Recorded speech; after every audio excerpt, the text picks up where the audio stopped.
Good morning. What you don't know can hurt you. My name's Adam Helfman. This is Hire It Done.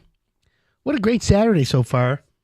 We have a great show we've been yapping about for the last hour. We're going to keep that momentum going. And for those of you tuning in for the first time, this is the Home Improvement Radio Show that teaches you, the homeowner, how to fix, repair, or remodel everything within the four corners of your lot. Now, you know I'm not a do-it-yourself show, but I'm not anti-do-it-yourself. Remember that. I'm pro-do-it-for-me. So when it comes time to hire a contractor, when it comes time for you, my friends, to make sure that when you have work to do around your house, you pay the right guy with the right quality and the right result. Nobody wants to get burned. Nobody plans on it. But everybody knows someone that had a problem. It's a serious situation, okay? We got to be careful. 248-539-9797. It's Shout Out Saturday. If you're a contractor, essential worker, police, fire, anyone in the area listening, you want to shout out, I'll give you high fives. That's what we do here at Hire It Done. And, of course, we want to make sure. And, by the way, we're Facebook Live right now, right, Paul? Are we Facebook Live? Yeah. Go on Facebook. Go on Hire It Done. You can check us out. Be like, hey, I know that guy. We're in studio. Having some fun. Good morning, Mr. Kellogg is listening. So let's talk about how long things should last in your house, right? We've already talked about some of that. How about flooring? We talked about the hardwood flooring. It lasts hundreds of years if it's done right. But now you have luxury vinyl tile, luxury vinyl flooring. Those are good. They last really long as well. So, you know, those are items in your house that you want to make sure you know how long it lasts. So, moving outside, because now, as the weather's about to slowly change, you're going to have to go outside and inspect parts of the outside of your house. And we'll have the spring home improvement checklist and things like that. But right now, I just want to focus a little bit on brickwork, right? Think about this. If you properly maintain your brick around your house or stone, it should last for centuries. You hear me? Centuries. That's hundreds of years. Now, you want to stave off water damage? You got to do a few things, right? Can you repoint your masonry? Tuck point it? Are there companies out there that do that? How about chimney sweeps? Is a chimney sweep still a thing? Yeah, it is. Do people realize it's a dying breed and you need it? Yeah. But here's the thing. Let's talk about brick and stone. They're remarkably resilient, right? They last for a very long time. And sometimes bricks last for hundreds of years. But if you got a house that's all brick, it probably has the potential to outlive you, right? But, again, only if it's properly maintained. So there's pros and cons to owning a brick house, right? So let's give you some just tips on what to do when you have a brick house. Well, number one, you got to inspect your masonry annually, right? The key to preventing costly mistakes or masonry problems is to spotting them early. And you want to avoid expensive repairs, right? Inspect your masonry, including, most importantly, the caulking and the mortar, okay? And look for signs every year that have damage. So what are you looking for? Well, let me give you a few things to look for in your brick around the outside of your house after a winter, after all kinds of temperatures, right? Water damage. Duh. You got to look for water damage. Bowing or bulging walls. Sometimes you find that mostly in foundations. Crumbling and cracking. Crumbling brick, the outside of the brick is breaking off. It's called shaling. If you look at your chimney, if it's a brick chimney, do yourself a favor. Grab your smartphone. Everyone's got a smartphone, right? Or get binoculars and look at it from a close-up. Zoom in. Okay? Those are items that you need to make sure that you address. How about moss? Mildew, mold. If you have brick in a shaded area and you see green schmutz growing on it, hey, you got problems, Houston. Spalling, right? That's when the face of it starts to flake off. Blocked weep holes. Do you even know what a weep hole is? Does your brick cry and it starts weeping? Yeah. How about plant growth? There's plants. I've had plants grow out of brick. Like you see the growing vines? When they attach themselves to bricks, It's like your cat who's not declawed when it grabs you on the shoulders. You can never get the damn thing off. How do you clean your detergent? I mean, how do you clean your brick? Mild detergent, right? Power wash it. See, here's the thing. What I'm saying to you, my friends, is when it comes time to get your brick looked at, obviously, we have a good brick company. Our guys will fix your brick pavers. They'll rebuild your chimney. They'll do a brick porch. Anything brick, A to Z, our brick guys will do. And that's the best part. And I'm excited for the higher done companies that do brick because they're now going to be getting into chimney sweeps. And I got to be straight with you. Every house should get their duct cleaned, their ductwork cleaned every 5 or 6 years. And now chimney sweeps. We're going to add that to the list, right? Getting that whole chimney sweep done. So if you're listening to the show, I want to thank you. If you're tuning in on Facebook, like Ron Alexander, 30-year veteran plumber from Port Austin and his little getaway, never invited me up there yet, Ron. We're having fun. So keep it locked in here because we're going to talk more about brick, right? Brick maintenance around your house. Who are you going to go? I got a company. We're going to save it for the next break. And then we're going to talk about generator safety. My name's Adam Helfman. Keep it locked in here. We'll be right back.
Welcome back. This is Hire It Done.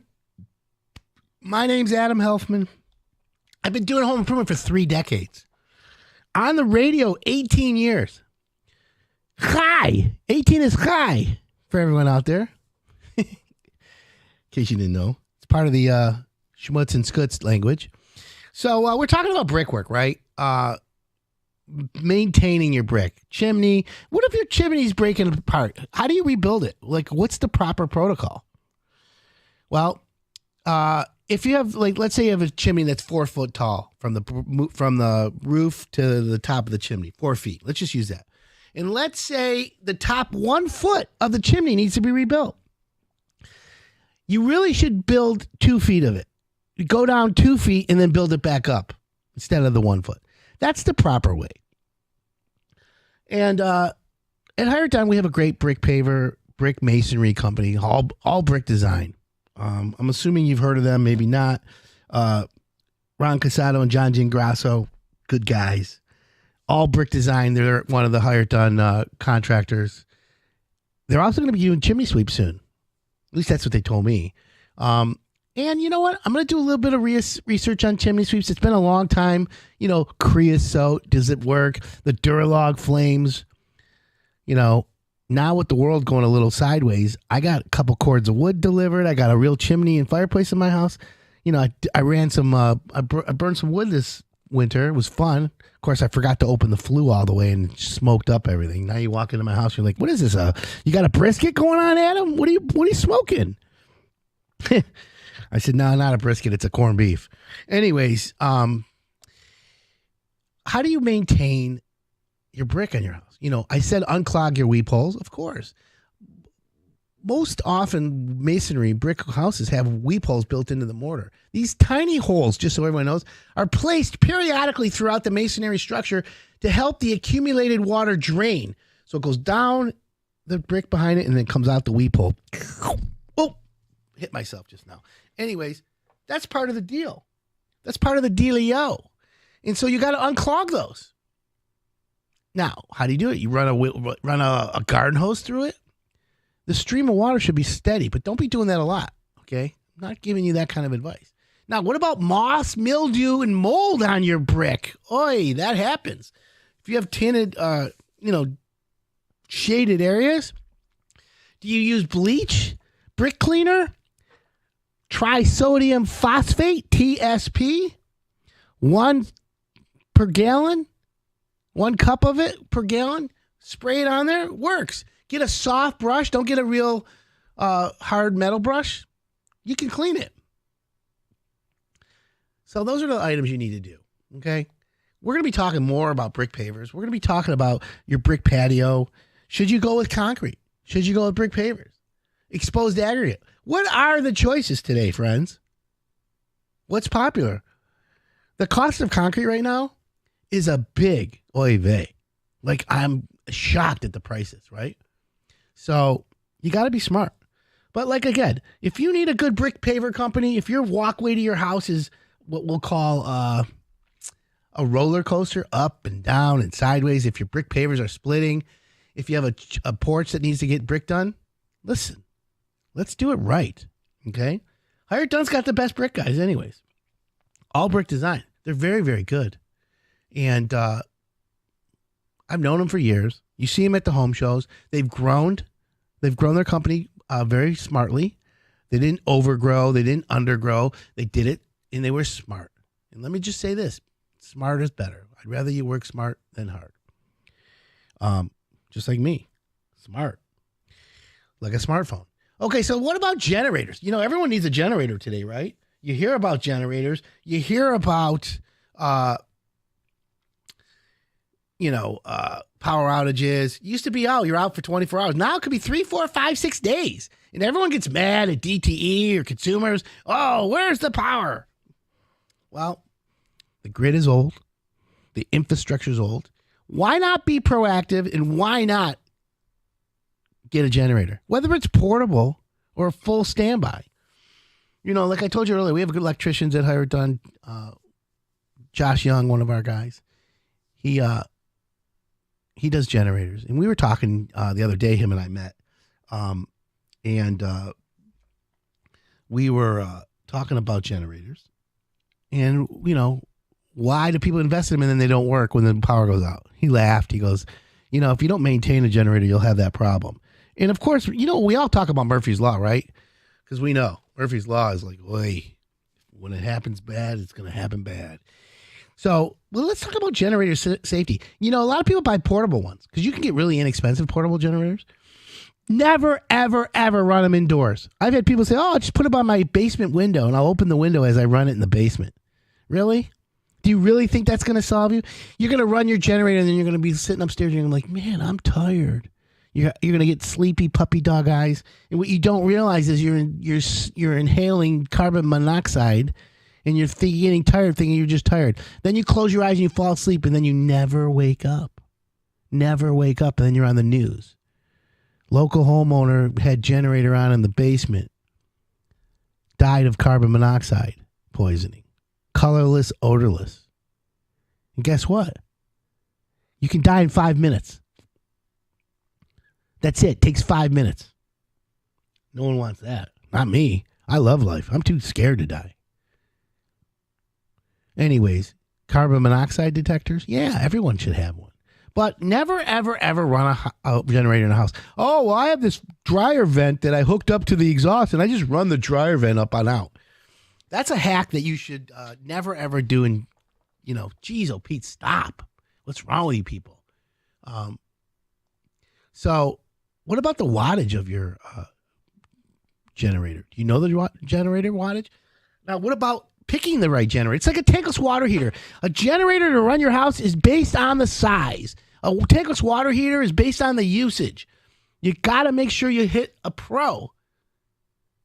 Call an electrician and say, listen, I want a generator for my house, but I don't think I need to run everything. But when the power goes out, I don't want my freezer to thaw out and all my steaks and my side of this beef and that beef and my survival food. I want to make sure it stays cold.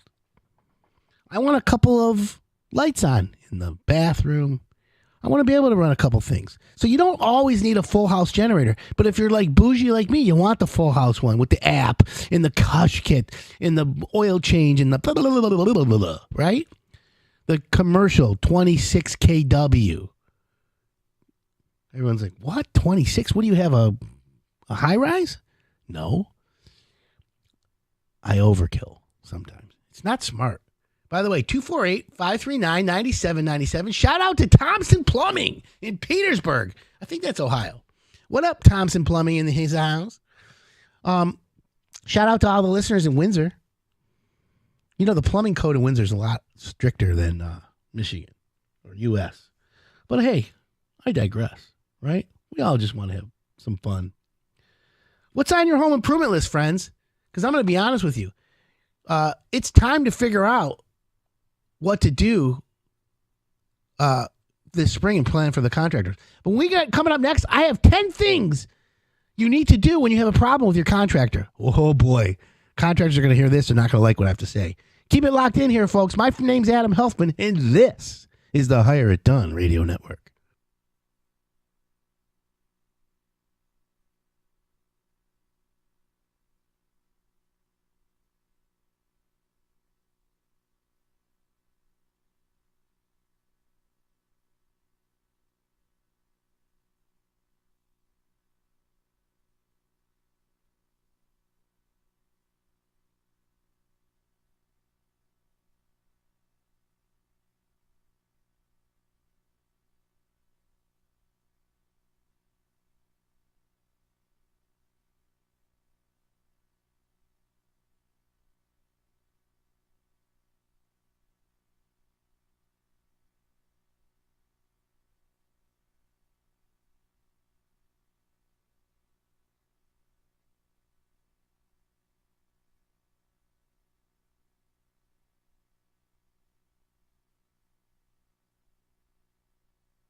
Welcome back. This is Hire It Done. My name's Adam Helfman.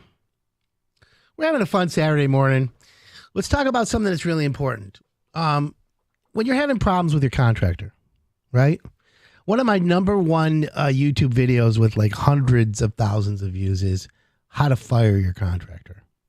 You know, I don't know. The world likes to focus on negativity. That wasn't my point. It was just to give advice to homeowners on when you have a bad experience and when it's time to part ways, right?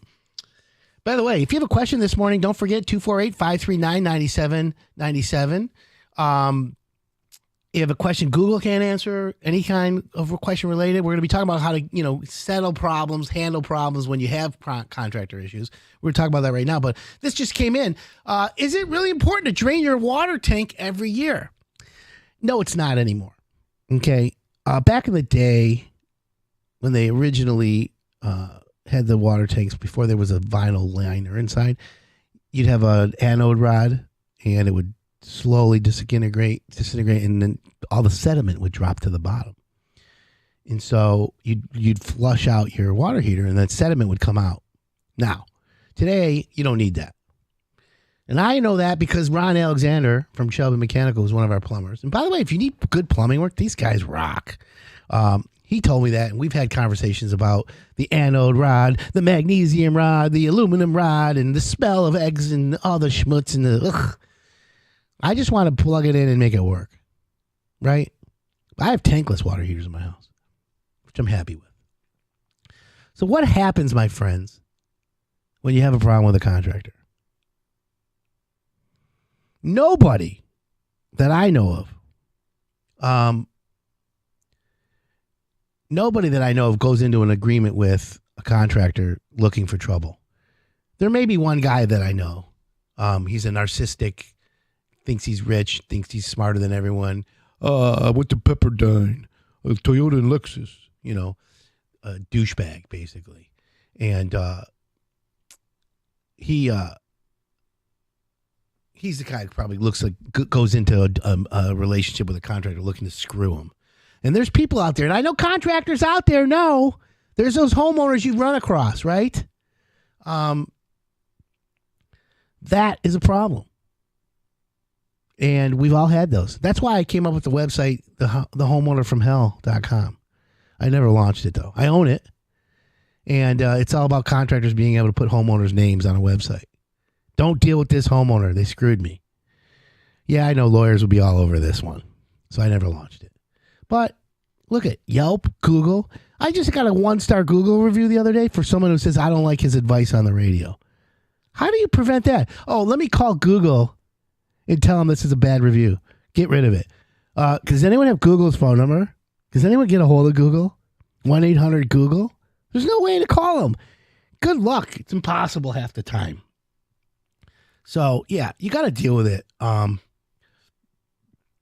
just want you to know that every time something comes up, you got to deal with it. Why not be solution-minded? Solution-minded. Why not do that instead of pointing the blame finger and getting crazy and starting calling attorneys, right? So here's the deal. When you have a problem with a contractor, whether it's a plumber, an electrician, a brick paver, a roofer, a cider, a Kitchener bath contractor, whatever it is, handyman, painter, there's 1,000 ways, right? The first thing I want you to do if you smell trouble is start communicating in writing.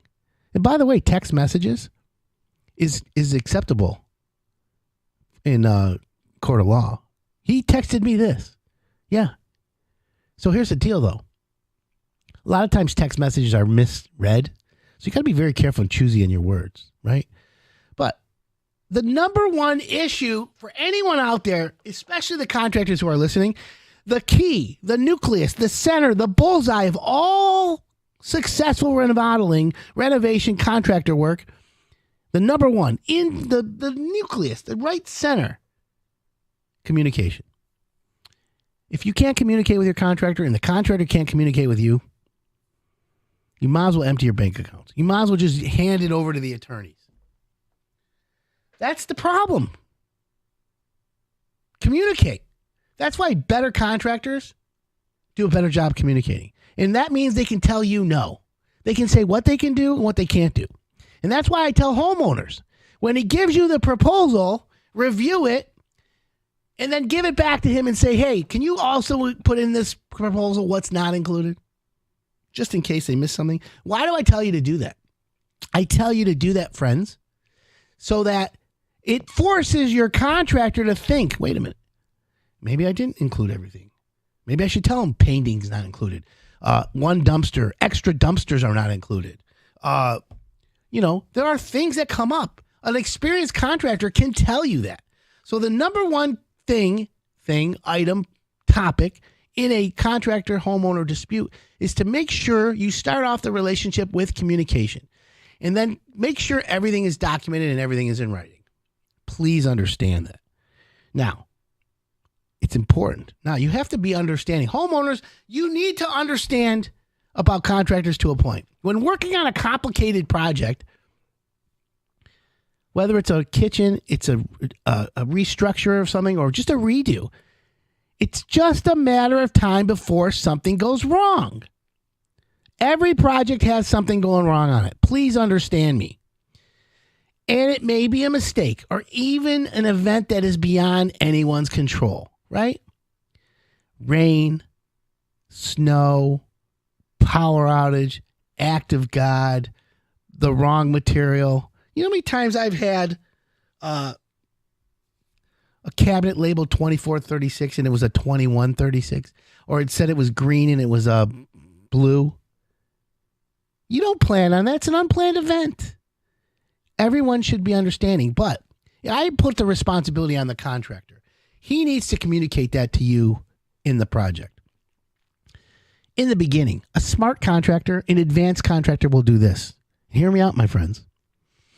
Hey, Mrs. Jones, I know we're going to start your bathroom, and I'm excited. All the materials here. We're going to do demo next week. The permit's ready, but I want to talk to you about a few things. What's that, Mr. Contractor? Uh-oh. No, nothing uh-oh. I want to make you aware of potential items that could come up between now and the end of the project that could cause costs, could cause more costs, could cause delays, it could cause headaches. So I wanted to make you aware because I'm excited. I'm prepared to deal with anything, but I also know that you don't remodel bathrooms all the time, and so you don't know what to expect. Let me tell you what you could have happen here. What's that, Mr. Contractor? Uh-oh. Well, Mrs. Jones, when we do the demo, there could be rotted wood around the toilet, around the drains from years and years of dripping. We do not want to put your bathroom back together without replacing the rotted wood. Now, Mrs. Homeowner, in the event we find that, and in your proposal, we don't have charges in there right now for extra plywood, extra framing. So here's what will happen. Once we see that, if there is, we're going to document it. I'm going to send you a text message with a picture. Hey, Mrs. Jones, here's one sheet of plywood that's ruined. We're going to replace it. And then we're also going to replace two of the joists underneath it because we're going to sister them, which means putting joists next to them. That'll strengthen the floor, prevent any bounce. So when we put the tile on, you won't get cracks. Oh, okay. So here's the deal, Mrs. Homeowner. The labor for ripping the rotted plywood out in the joists and putting new plywood in new joists is $600. The material's another $150. So it's $750 to redo your bathroom on top of what we're already charging you. Now, you're telling this to the homeowner before it even occurs, but you're mentally preparing them for that shock. They're at work, they're here, they're there, wherever, and then they hear, what, $750? Oy vey. No. That's why a good contractor will warn you ahead of time. Now, is he planning to screw you like that? No, because you're going to see. That's where I'm saying you have to be understanding to a point, okay? An experienced contractor is going to communicate all this to you. And you as a homeowner should be like, oh, okay. And by the way, if he doesn't do that, you should ask in the beginning of the contract, Mr. Contractor, let's talk about what you're going to do, the timelines and stuff. Hey, is there anything in this project that you think that you haven't covered that may cost us more money? What do you think those are? Ask him, because he may tell you, oh, well, if you decide after we demo that you want to make things bigger, if you decide that you want to add heated floors, Any change to the scope, Mr. and Mrs. Homeowner, will interrupt the rhythm of the work. And when it interrupts the rhythm of the work, that means it causes a delay. The job will take longer. And when a job takes longer, costs go up. It's pretty logical. That's why it is so important to go back to the number one thing I said at the beginning of this conversation: communication. You must communicate in writing with your contractor. You have to be understanding that there are changes. You have to be understanding that there are delays. So we're going to take a quick break and we're going to talk about establishing clear milestones, when to make payments, when not to make payments, and why the contract is so important. 248-539-9797. You got questions? I want to know. My name's Adam Helfman. This is Hire It Done. Keep it locked in. We'll be right back.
Welcome back. This is Hire It Done. My name's Adam Helfman. We're talking about contractor problems. You have an issue with your contractor? How do you handle it? Is he disrespectful? Does he have rights? Who's right? Who's wrong? You know, it's not a level playing field out there, friends. It really isn't. And that's why communication, I always pound that down on people. Communication with your contractor is the holy grail. If you can communicate with him, you're going to be fine. But if he's a crook, you can't change a crook, right? And if you're a homeowner who wants to beat him up every time, you know, he has rights. You know, here's the deal. When I get homeowners who email me and say, I have a problem with a contractor, I always say, oh, I'm so sorry. You know, I'm not an attorney, but tell me the situation and I'll tell you how I would have handled it. And then I always ask them to send me the proposal, send me the contract. Because it's easy from an armchair quarterback's perspective to take a look and say, oh, he didn't do this, he didn't do that. But I've found out over the last 10 years, it's about 10 years where I've noticed a change. Half the problems in home improvement with contractors, homeowners, half now are the homeowner related. How can that be? How could half the issues in a contract be the homeowner be at fault? I'm going to tell you. And I'm gonna peel away some layers. But the reason is, my friends, Google. It's Google's fault. How can it be Google's fault? What's wrong with you, Adam? What kind of cryptic language are you talking? Well, let me explain it to you, okay? First out, shout out to Rob Crampton. Javier Fernandez, H&H is in the house. Rob, hello. Franklin Kellogg's listening, thank you. Nick Fritz, what up, Nick? Dry Force, Terry Hamoud, Ursula Armijo, Greg Grapsidis from The Landscaper, Brian Ellswood. Got a lot of people listening today. Whoop, whoop. Anyways, half the problems have been homeowners. That's a big situation. So what do you do, friends? How do you handle that? If you're a contractor, how do you do this? Well, you must establish clear milestones in the beginning of the job. Okay? As soon as you have problems with your contractor, one of the best things you can do is reestablish with him what the plan is going forward. And I want homeowners to be proactive. And I also, if you're a contractor, you should, if you're the homeowner that's nuts, stop them and tell them you're nuts. If you're a homeowner, you want to talk to the contractor, say, Mr. Contractor, we have a few minutes. Sure, what's wrong? Well, I'm not feeling it. I'm feeling a little underwhelmed right now, and here's why. Honesty is the best policy, okay? Now, remember, I already told you got to get things in writing. So if you tell him that you want to talk to him, text him, email, hey, Mr. Contractor, I'm confused about a few things. I'd like to meet with you on the job and walk through, and I'd like to explain to you why I'm not feeling it. A good contractor would be like, you know what, Mrs. Jones, it's my pleasure to walk through the job. Let's make sure we air all this out and get it done. Now, you meet him, you talk, he talks, everyone feels better, right? But then does that ensure that the job's going to go the way you just talked?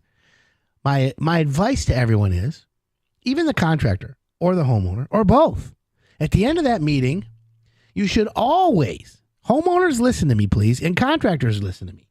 At the end of a meeting with a homeowner or a contractor, you should always agree. And I would say that the responsibility should be the contractor on this. But homeowners, if you want to do this, you can, and I encourage it. You should always agree in the conversation, okay, I appreciate you meeting with me, Mr. Contractor, or Mrs. Homeowner, thanks for bringing this up. I'm really glad you told me how you feel. Now, this is the next statement. Now, Mr. Homeowner, Mrs. Homeowner, let's talk about what happens next. And then the homeowner, if the contractor doesn't say that, okay, Mr. Contractor, I appreciate you coming over and talking to me with us. Can we talk about what happens next? Ooh, yeah. Well, we're going to do everything you said. We're going to get out here. We're going to clean up. We're going to get the plumber on the job. We're going to do this and that. Okay. The best thing to do is agree in verbal and agree that what happens next, but then put it in writing. Dear Mr. Contractor, thanks for meeting me today. I'm really relieved and feel better now that you were able to address my concerns.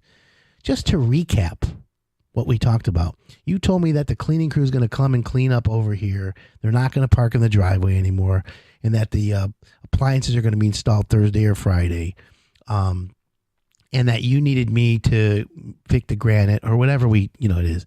And I want to thank you for helping me out. Now I have a better, clear understanding of what we need to do. That, my friends, is communication.